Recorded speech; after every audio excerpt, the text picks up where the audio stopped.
The following is a presentation of the Eagles Sports Network. We now bring you in here on the Domino's post-game report with Coach Mike Mincey. I'm Michael Watrain. Great to have you with us, Coach. 4 losses in the last 5, but you get home to Holt Fieldhouse. You play a very good LR team that gave you about all you could handle. It was an absolute grind in this game, and you come away with a victory. What, in your eyes, was the ultimate difference for your team coming out with a win?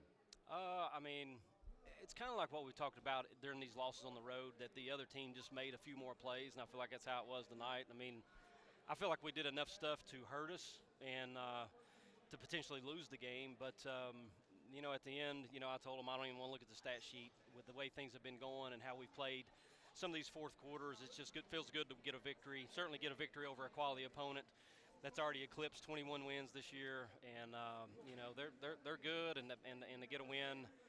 We didn't always play our best, but, again, it's a dub, and we'll take it.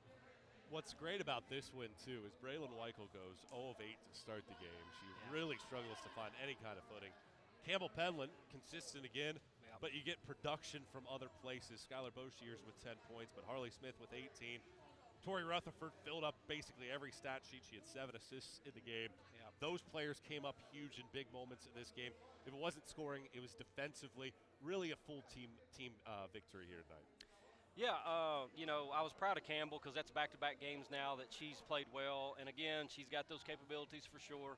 But at halftime, it's just we know what kind of player Braylon can be. She was 0 of 8 from the field. And my thing was, like, could I ever get you two together on the same day?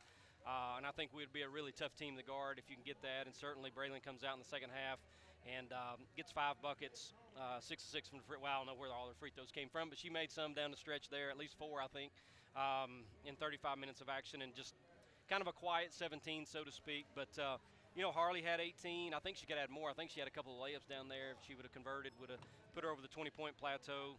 It's nice to have Skylar making buckets, and, it's kind of what it takes. And then we just had some scattering of some players score buckets down there. And defensively, Harmon's a fabulous player. Hudson's a load to deal with. Crook's really good player. They got some of the best players in our league. And, they're hard to shut down. And they've been scoring it really well, but I think tonight we had to outscore them to actually win the game, and that's kind of what happened for us. Once you get to the end of February and March, it's all about just surviving. Yeah. It's not necessarily a cosmetic victory that you're looking for at this point in the year. Yep. After the stretch run that you've been on, where you had a chance at Tusculum, you had the door potentially open at Wingate, how important was it for you as a coaching staff to see your team find a way to execute down the stretch in a game like this? Well, that's what you need to see. Obviously we've won championships. We've got kids in the locker room that have been there and done that. But when you haven't done it in a while, other than the Anderson game last Saturday, you got to taste it. Losing by 5 here or 4 there or 6 or not, whatever. It all comes down to whether you win or lose the basketball game. And winning, you can feel successful. You lose, you feel like you failed on that particular day. And we had to hold them off. They were coming after us. We had to step up and make free throws. We had to get big stops when we needed to. And again, it doesn't matter about all this stuff, whether we out-rebounded them or all this kind of stuff. All we know is at this time of year we got to win. And we had talked about it today that it's not March yet, but for us it's March. We got 3 games at home this week that we need to win badly, starting with this one, and this was a big one for sure. LR came in +9 in turnover differential. You forced 16.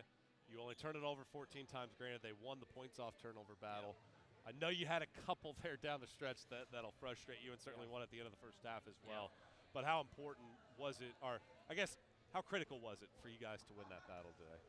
Well, it's huge. They've been one of the best teams in the country all year long in turnover margin. To see us only turned over 14, but more importantly, to see us assist on 22 buckets is huge. And, of course, we didn't press any today. This is a tough stretch for us for sure, where we played Saturday, Monday.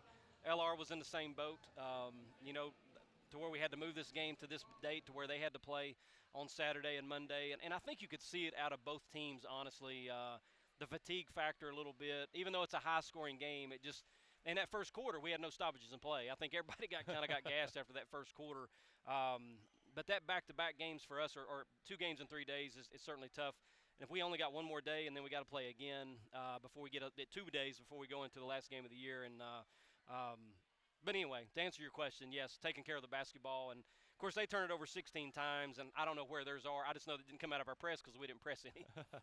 You get Emory and Henry at home on Wednesday. besides rest, what's the key to now stringing together a winning streak, because this is when it matters? Well, I think obviously it was nice to come back home to Holt Fieldhouse and pick up a win. Obviously, we got Emory and Henry and Coker coming in here on Wednesday and Saturday, and I felt like if we could get this win, it would give us that much needed confidence and a boost in our mentals a little bit to come in here and have another doubleheader. Tonight was obviously a single game, decent crowd, but it won't be anything like it'll be in here on Wednesday night when Emory and Henry comes to town. It's a doubleheader and kind of get back to normal, so to speak. So. It's a big stretch. This was 1 of 3. We got 1 out of the way. We got 2 more to go, and we need to pick them up for sure.